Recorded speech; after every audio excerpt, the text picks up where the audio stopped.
happy. Don't worry, be happy now. 네, 오늘은 주식시장 관련해서 이야기를 몇 개 드리고 있는데요. 조금 전에 금투세 말씀드렸고요. 어제 발표한 코리아 땡땡지수 1번은 밸류업, 2번은 허리업. 우물정의 공부사으로 퀴즈 정답 많이 보내주시기 바랍니다. 선물도 있어요. 이번에는 경제에 얽힌 법 이슈 이분과 함께 짚어보도록 하겠습니다. 이번 주 도너리 BAP 시간도 홍세욱 변호사님과 함께하도록 하겠습니다. 변호사님 어서 오십시오. 네, 안녕하세요. 제가 앞서 문을 열면서 요즘 가장 핫하다, 그런데 나쁜 쪽으로 핫하다라고 하면서 하이브라고 말씀을 드렸는데 민희진 전 어더 대표와 하이브 이런 갈등이 계속 이어지고 있어요. 얼마 전에 뉴진스가 긴급 라이브 방송도 진행을 했었는데 거기서 민희진을 돌려달라고 이런 얘기를 했었죠. 예, 어떤 이야기가 나왔습니까? 예, 그 뉴진스가 하고 싶은 말 뭐 이런 제목으로 네. 라이브 방송을 했는데 먼저 이제 소속사의 부당한 대우 그리고 이제 힘들었던 심정을 토로했다고 합니다. 예, 그리고 이제 말씀하신 대로 예. 민희진 전 대표가 경영과 프로듀싱을 하는 원래의 어더오를 원한다. 네. 그러니 9월 25일까지 오늘이네요. 민희진 그렇죠. 민희진 대표를 복귀시켜 달라 이런 예. 요구도 했고요. 아, 그런데 이 영상이 3시간 만에 이제 삭제됐고 또 예. 계정도 또 폐쇄됐다고 합니다. 알겠습니다. 오늘까지 민희진을 돌려달라. 오늘은 민희진 D-Day 그리고 제 월급날이기도 하고 아무튼 그렇다면은 하이브가 뉴진스가 이렇게 요구를 했다. 그래서 민희진 전 대표를 대표로 다시 복귀시킬 가능성 있을까요? 예, 우선 좀 결론부터 말씀드리면 이 사기업의 대표를 소속 아이돌이 좌지우지한다라는 건 좀 불가능합니다. 뭐 그렇죠. 네, 예, 상법이 이제 제 389조에서 이 대표이사 선임에 대해 규정하고 있는데 상법은 원칙적으로 이사회의 결의로 대표이사를 선정해야 한다 이렇게 규정하고 있고 예외적으로 정관으로 네. 주주총회에서 선임할 것을 정한 경우 예, 주주총회에서 이제 선정할 수 있다 이렇게 규정하고 있기 때문에 이 이사회나 정관의 이사회나 주주총회의 결의가 있어야 대표이사 선임할 수 있습니다. 어떻게 보면 이 사회가 가진 가장 강한 권한이기도 하니까. 예.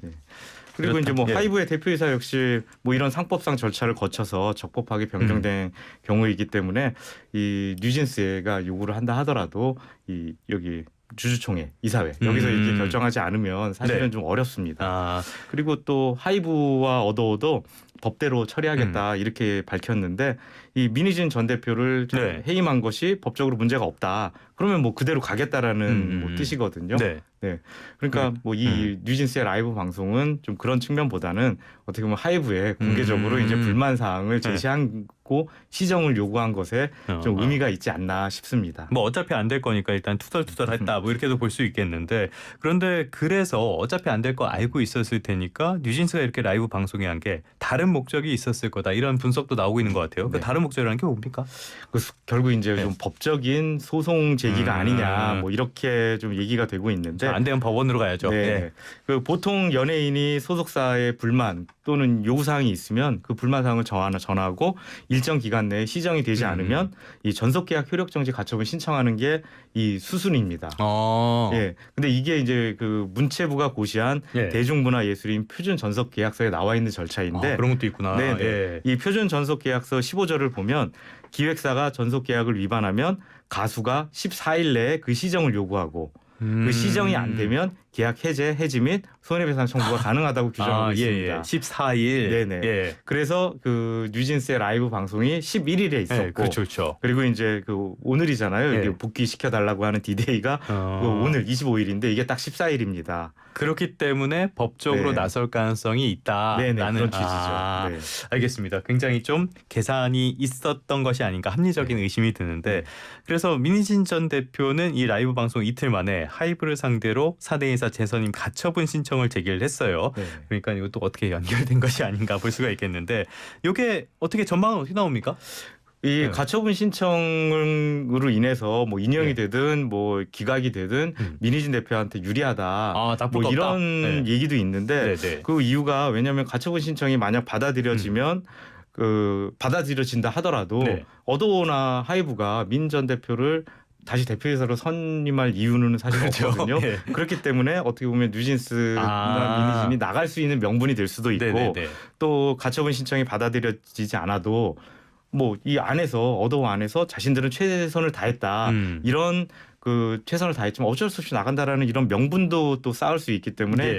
유리하다 뭐 이렇게 보기도 하는데 사실 제 생각으로는 이 가처분이라는 게 임시 보전 처분이거든요. 그렇죠. 예. 그렇기 때문에 이 소송처럼 이 절차 안에서 뭐 치열하게 뭐 공방이 오가는 뭐 주장하고 예. 뭐 방어하고 이런 공방이 오가는 게 아니기 때문에 그러니까 이게 됐을 때 이 사람에게 돌이킬 수 없는 피해를 입힐 네, 수 네. 있다라고 했을 때 그것만 잠깐 정지해 놓는 네, 네. 거잖아요. 예. 예, 그런데 뭐 가처분 신청이 사실 인용되거나 기각된다 하더라도 이게 누가 옳다, 누가 그르다, 뭐 뉴진스가 옳다, 아니면 미니진이 옳다, 아니면 네. 하이브가 옳다, 뭐 이런 게 판단되는 게 아니거든요. 전국적인 분쟁의 해결은 네, 아니니까 네. 그게. 예, 그렇기 때문에 과연 민 전 대표한테 유리하다라고 볼 수 있는지는 좀 어렵지 않나 좀 생각은 듭니다. 모르겠습니다. 어떻게 될지 예. 진짜 누가 유리할지는 모르겠는데 어쨌건 뉴진스가 라이브 방송에서 밝혔던 게 하이브의 계약 위반 이런 것들도 네. 이야기를 했다고 하더라고요. 네, 네. 그러면 이게 실제로 계약 해지 사유가 되는지 이것도 이슈가 될 것 같은데 타당한 근거가 됩니까? 예, 이 전속계약 해지 이제 분쟁 그 소송을 보면 예. 이제 뭐 1차적으로는 정산이 제대로 안 됐다. 아, 그리고 정산 자료가 제공되지 않았다. 예. 또는 가수 관리 의무 등이 뭐 제대로 이행되지 않았다. 이런 점이 인정돼야 사실 계약 해지가 인정됩니다. 아, 근데 이번 건에서 그 뉴진스가 주장한 사유들을 보면 네. 미니진 대표의 해임이라든가 네.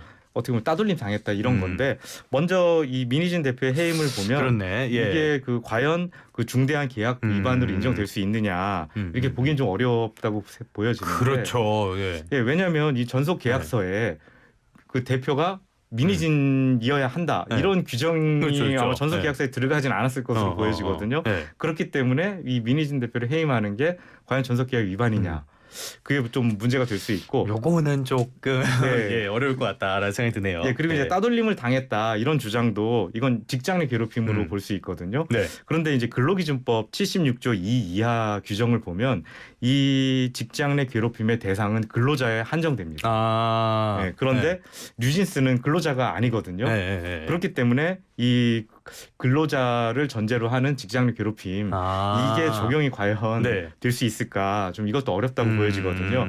따라서 이제 현재까지 보도된 바에 의하면 계약 해지는 사실 예. 좀 인정되기 어려워 보이지만 분쟁이라는 게 사실 뭐가 튀어나올지 모릅니다. 어떤 쟁점이 튀어나오고 어떤 주장이 나올지 모르기 때문에 사실 지켜볼 필요는 있습니다. 알겠습니다. 그러면은 전반적으로 봤을 때 법적으로 계약 해지의 당위성이 인정받기는 좀 어려울 것으로 보인다라고 가정을 했을 때 그러면은 뉴진스가 뭐 저리 싫으면 중이 떠나야죠. 네. 그럼 나가버리는 방법도 있을 거 아니에요. 네. 그럴 경우에는 뉴진스에게 어떤 피해가 옵니까? 위약금을 내야 됩니다. 아, 돈을 내야 네, 되는구만. 네. 근데 위약금 액수가 상당합니다. 그 뉴진스와 소속사의 전속 계약서가 공개되지 않아서 예. 사실 정확히 말씀드리기는 어렵지만 아까 말씀드린 그 문체부 고시인 표준 전속 계약서 네. 이게 지금 대부분 사용되고 있거든요. 네. 그렇기 때문에 이 표준 전속 계약서를 좀 볼 필요가 있는데 이 표준 전속 계약서에 의하면 전속 계약은 통상 7년입니다. 기네요. 네네. 7년. 네. 예, 그리고 위약금은 계약 해지일 기준으로 직전 2년간 월 평균 매출액의 네. 잔여 계약 기간 개월 수를 곱한 금액인데 이게 이게 뉴진스는 지금 한 5년 정도 네. 남았다고 보도되고 있고 또 이 어도우죠. 어도우 매출이 그 최근 2년간 보면 한 1,900억 정도 된다고 합니다. 네. 그럼 그 기간을 이제 좀 계산이 안 된다. 따져 보면 한 4,500억에서 5,000억 정도가 되는데 네. 과연 이 금액을 내고 위약금을 내고 이 계약에서 좀 해지할 수 있을까 쉽지는 않을 것으로 네. 보입니다. 아무리 그 국내 최대 아이돌이라 그래도 이 네. 금액을 마련하는 거는 글쎄요 네. 쉽진 않을 것 같은데 그렇다면 법원에 가처분 신청 넣는 방법 이런 것들도 있을 건데 이건 소송 결과를 예측하기가 어렵다는 지적도 있는 것 같아요. 어떻게 네네. 보십니까? 우선 그 전속계약 네. 효력 정지 가처분은 그 전속계약 일방 당사자가 계약상 의무를 중대하게 위반했다는 이유로 당장 효력을 정지시킬 필요가 있을 때 이제 신청하는 가처분인데 이 아까 말씀드린 대로 계약상 의무를 중대하게 위반해야 되는데 이게 본안 판단에서 네. 판정이 나기까지 굉장히 오래 걸리거든요. 오래 걸리는데 몇 년 걸리잖아요. 네. 몇 년 걸릴 수도 있고. 근데 그 기간 안에 계약은 유지가 되고 있기 때문에 만약에 이제 일방 그 당사자 중에 한쪽은 그 계약을 요구를 하고 그리고 상대방은 그걸 수행을 해야 되는데 네. 그러면은 자신이 생각했을 때 문제가 있는 계약임에도 불구하고 그 계속해서 그 계약을 이행을 할 때 어떻게 보면 회복할 수 없는 중대한 그 이제 손해가 발생할 수도 있거든요. 네네네. 그렇기 때문에 법원은 긴급하게 이제 효력을 중지시키는 게 이 전속계약 효력정지 가처분인데 예. 이게 말씀드린 것처럼 계약상 의무를 이것도 중대하게 위반했다라는 게 인정이 아하. 1차적으로 인정이 돼야 하거든요. 예.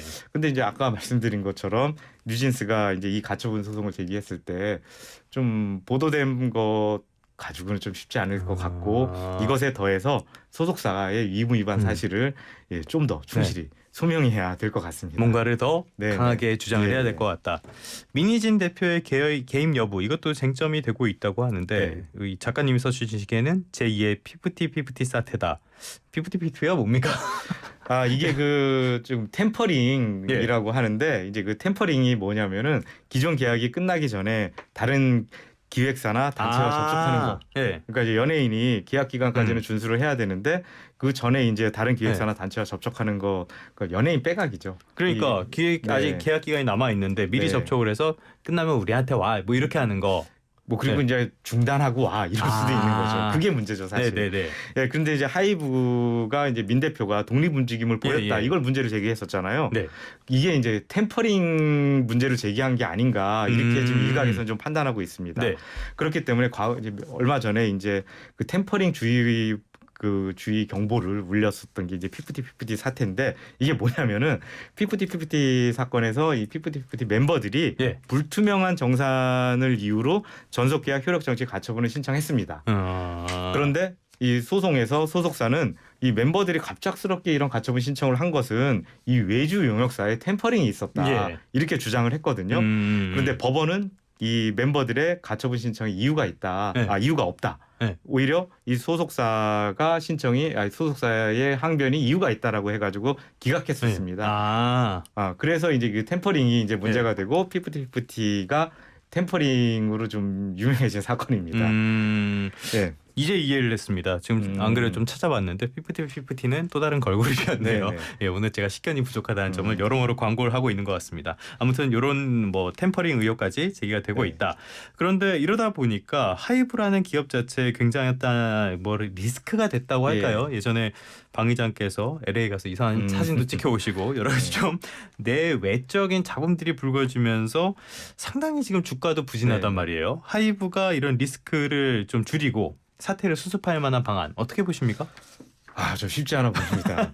왜냐하면 뉴진스가 이제 그 민희진 전 대표의 복귀를 이제 뭐 1차적으로 요구를 했는데 사실 이걸 하이브가 받아들이기는 굉장히 어렵다고 어려울 보여지고 것이고 아까 봤을 때는 법적으로 봤을 때도 조금 쉽지 않아 보이고 그렇기 때문에 이제 뉴진스가 사실은 마음을 돌려야 좀 봉합이 될 수 있다고 보여지거든요.